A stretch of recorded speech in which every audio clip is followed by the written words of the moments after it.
Sa'kin bang uli ang puso ko?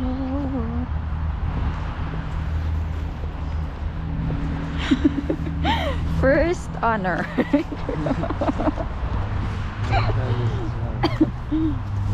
The graduate. Natatawa lang ako dyan sa nakalagay sa damit ko kasi kung maalala nyo, bumili kami ng reflector, diba? So, yan yung reflector. Nilagay ng asawa ko dyan kasi for my safety nga. Kasi diba, madilim dito. Ang bilis kasing dumilim dito eh. So, para daw safe ako pag madilim kasi magre-reflect daw yung, yung ilaw ng mga drivers, ng mga car sa damit ko and man-notice nila ako agad. Pinalagyan ko na din yung sa kanya para same-same kami. Natatawa lang ako pero seriously, ang sweet lang ng asawa ko kasi yung mga ganitong bagay naiisip niya. Ibig sabihin, ganun siya ka-protective sa akin. Alam niyo yun, diba? Kasi kung tutuusin, pwede niya namang hayaan na lang eh. Pwede namang sabihin niya na lang sa akin na mag-ingat ka na lang kasi huwag kang tatanga-tanga. Or siguro, alam ng asawa ko na medyo tatanga-tanga ako dyan. Pero aminado naman ako, medyo naman talaga. Lalo na nung dumating na siya. Kasi parang naging dependent na ako sa kanya lahat-lahat. Parang pati na lang paglakad ko sa kanya na nakadepende. Charot. Pero yes, may pagka-clumsy talaga ako. Kaya yun siguro yung iniisip ng asawa ko. Kaya for my safety na lang talaga, ayun. Binilhan niya ako nito. Pero aayusin pa namin to, tatahiin pa namin. Anyway, dito na pala kami sa store. Yung store pala na to is, nandito yung mga constructional materials. Kumbaga, nandito yung mga para sa bahay. 2 floor ito. 2-story. Sabi ng asawa ko, dito daw siya pumupunta pag may mga kailangan daw siya na gamit sa bahay. So, sobrang lapit lang nito sa bahay, no? Siguro mga 20 tumbling lang. Actually, yung mga mall, yung mga market, yung mga bilihan, malapit lang sa bahay. Yun din siguro yung dahilan kung bakit ako nilagyan ng reflector ng asawa ko kasi may time talaga na lalabas akong mag-isa, lalo na pag gabi, lalo na pag may gusto akong bilhin or may kailangan akong bilhin. Kasi sobrang lalapit lang ng mga bilihan dito.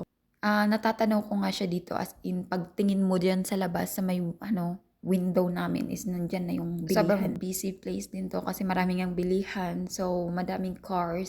And sometimes, may mga car accidents din here. Yun yung kinakabahan ng asawa ko. Anyway, dito nga pala kami sa 2nd floor pumunta kasi may ilaw na kailangang bilhin yung asawa ko. And eto yun, in-explain niya sa akin, hindi ko naman maintindihan yan. And bumili din kami nitong double-sided tape kasi gamit na gamit yan. Pero kahit hindi naman masyadong gamit, binibili ng asawa ko, lalo na pag may nakikita siyang sale. Actually, yung pinunta lang namin dito is yung ilaw. Yan, nakita niya yung double-sided, bumili na din siya. And pumunta kami dito kasi may hinahanap pa kami, pero hindi ko alam bakit kami napunta dito? Mga kahoy. Yung hinahanap kasi niya is parang coating siya sa ceiling kasi nasira niya yung ceiling nung pag-alis niya ng ilaw. So here pala guys, nakita namin tong mga, ano nga to? Arcades. Sobrang gaganda guys, as in, sa personal, para siyang plastic. Alam ko nakakita na kayo nito, kaya hindi ko na kailangan i-explain o i-describe sa inyo. Pero alam nyo yan, tingnan nyo na lang kasi sobrang gaganda. And may iba't ibang klaseng mga colors, mga bulaklak. Yan yung mga bet na bet ng mama ko. And meron sila nito, yung bonsai, pero hindi siya gaanong bongga nung tulad sa Pinas, no? Mga bonsai dyan sa Pinas. Mga friend kong bonsai dyan sa Pinas. Charot! Hindi, yung totoo. Magaganda kasi yung mga bonsai dyan sa Pinas, di ba? Kung ano-ano yung mga pinagagawa nating bonsai dyan. And here, ano lang to, fern, di ba? Sabi ng asawa ko nga, ano yun, ang dami nyo yun, di ba, sa Pilipinas? O ano lang to sa amin, grass. Parang ano lang, kumbaga, not so important grass. Yung sa tabi-tabi lang. Actually, yung mga yan, meron kami yan sa bahay. Lalo na nung nag-pandemic, lalo na nung, anong tawag nun, yung mga naging plantita at naging plantito yung mga tao. And si mama, sobrang na-addict din sa plants. So actually, halos lahat dito is meron kami. Yung mga arcades lang yung wala.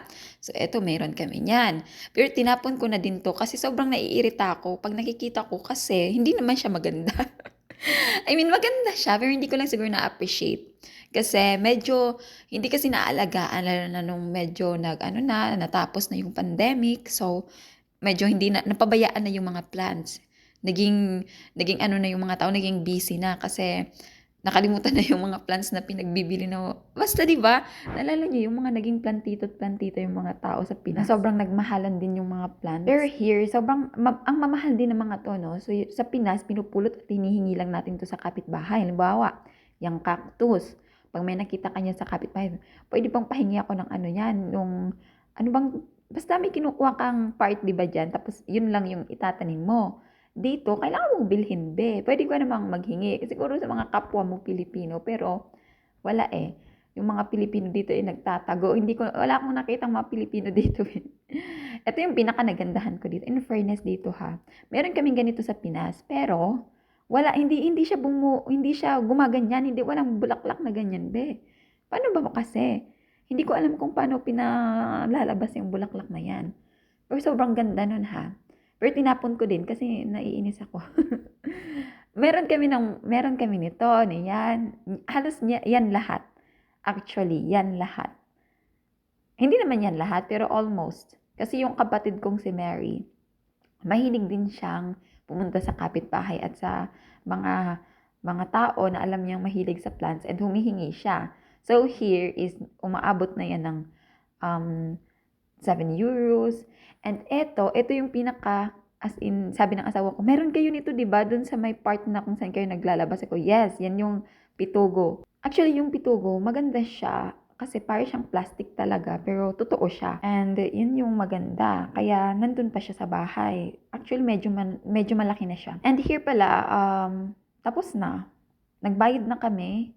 And yun lang yung binili namin, yung 5 ilaw, maliliit na ilaw, and isang ilaw para dun sa nasirang ilaw namin sa bathroom. And pauwi na kami. We're on our way home. So, medyo malamig din, no? Pero medyo nasasanay na ako. So, yun lang. Thanks for watching. Mwah.